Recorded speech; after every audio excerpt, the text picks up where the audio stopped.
Welcome back to another episode of At Home with Tavia. Today we're going to be making pepper steak with onion. Recipe will pop up on the screen. In a bowl you need to combine together the beef.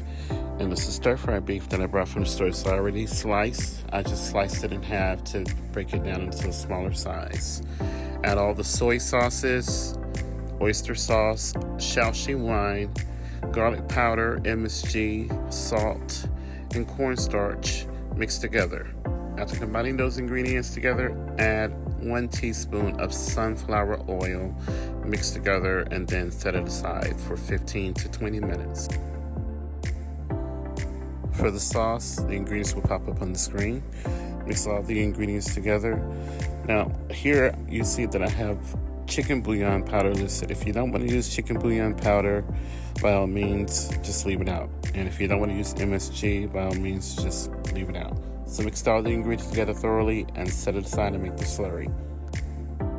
For the slurry, mix together 5 tablespoons of cornstarch along with 4 tablespoons of water and set it aside.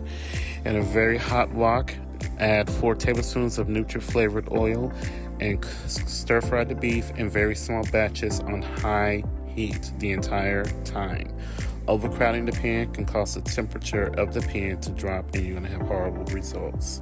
After stir frying all of the beef, set it aside and then add 1 bell pepper that's thinly sliced or sliced to your liking and stir fry the pepper for 3 to 4 minutes until the pepper begins to lighten but still remains crisp.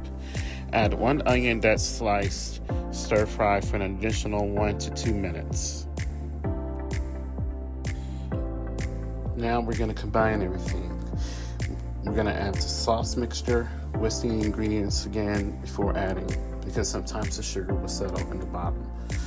Once everything begins to boil, we're going to add our slurry mixture. Again, I'm going to whisk everything because the cornstarch will separate and settle.